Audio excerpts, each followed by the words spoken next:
जंहिं शर्म हया खे सहेड़ियो अखलाक जो जोहर मेड़ियो।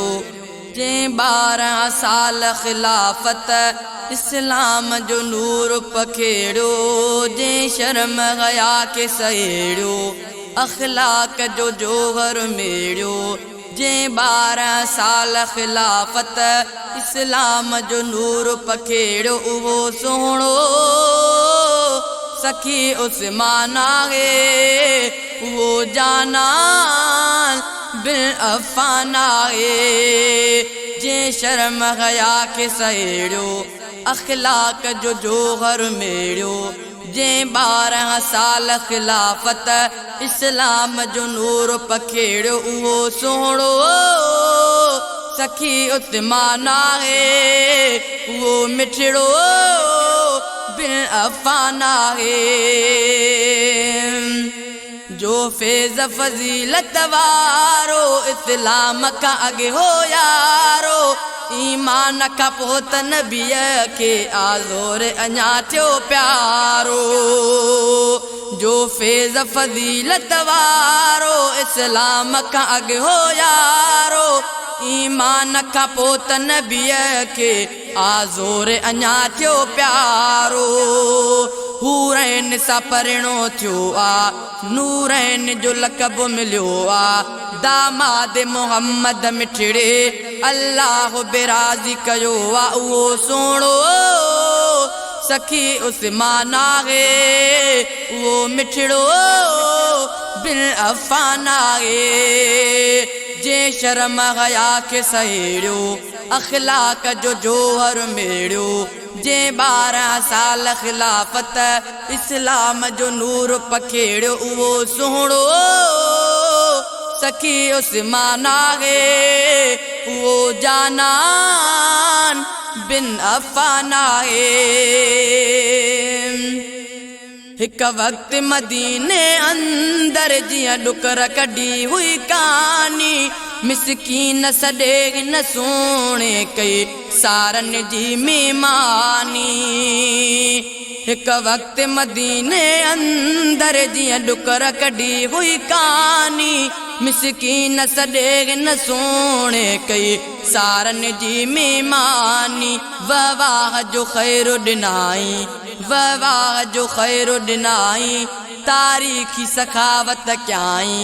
ववाह जो ख़ैर ॾिनाई तारीख़ी सखावत कयाई।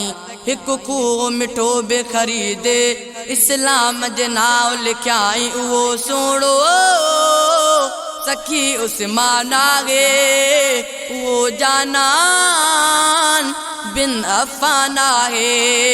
उहो सोहणो सखी उस्मान आहे वो जानान बिन अफ़ान आहे। ओ क़ुरान नबी हो लिखाए हो घर पंहिंजे रखिरायो। उस्मान अमी हफ़्सा का बुनियादी नुस्ख़ो घुरायो। क़ुरान नबी हो लिखाए वो घर पंहिंजे रखिरायो। उस्मान अमी हफ़्सा का बुनियादी नुस्ख़ो घुरायो। इन तिर्ज़ जे क़िराअत जहिड़ा हिन 7 नुस्ख़ा छपिराया। 7 मुसहफ़ साफ़ लिखाए कुल रियासत में वेराया उहो सोहणो सखी उस्मान आहे उहो जानान बिन अफ़ान आहे। जंहिं शर्म हया खे सहेड़ियो अखलाक जो जोहर मेड़ियो। जंहिं 12 साल खिलाफत इस्लाम जो नूर पखेड़ियो उहो सोहणो सखी उस्मान आहे उहो जानान बिन अफ़ान आहे। जंहिं बरी जहाज़ जे ख़ातिर अहकाम कया जारी। जा दुश्मन जे लश्कर ते ही हिकमत पई हुई भारी। जे बरी जहाज़त ख़ातिर काम कया हाजारी जा दुश्मन जे लश्कर ते हिकमत पई हुई भारी कब्रस ऐं मरा कश्तियूं नसे जे रूम ते झंडो खोड़ियो जे पंहिंजी खिलाफ़त अंदर कुफ़ार जो बेड़ो बोड़ियो उहो सुहिणो सखी उस्मान आहे वो जानान बिन अफ़ान आहे जे शर्म हया के सहेड़ियो अखलाक जो जोहर मेड़ियो जे 12 साल खिलाफत इस्लाम जो नूर पखेड़ियो उहो सुहिणो सखी उस्मान आहे वो जानान बिन अफ़ान आहे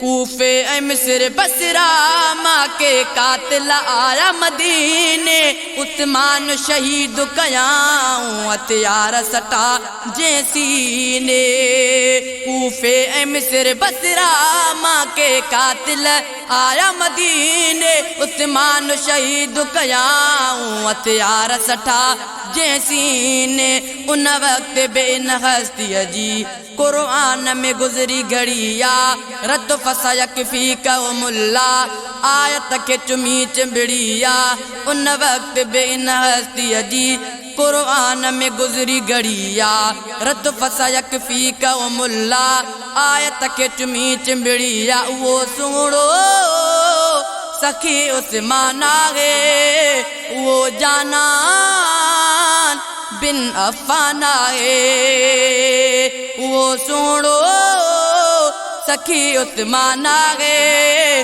वो जानान बिन अफ़ान आहे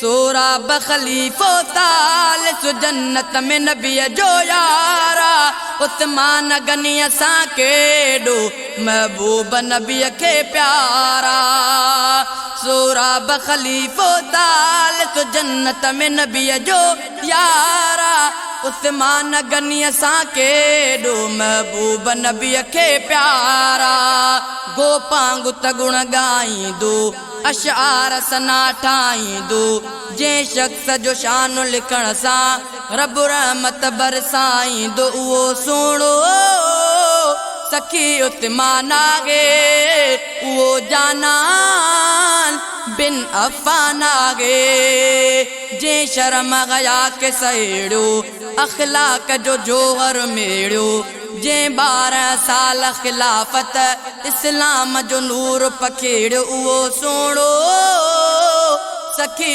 उस्मान आहे उहो जानान बिन अफ़ान आहे उहो सुहिणो सखी उस्मान आहे उहो जानान बिन अफ़ान आहे उहो सुहिणो सखी उस्मान आहे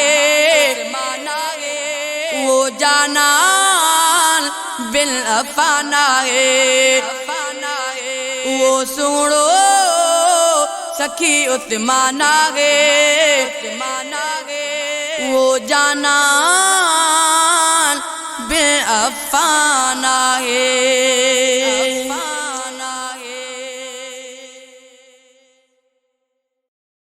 जे शर्म हया के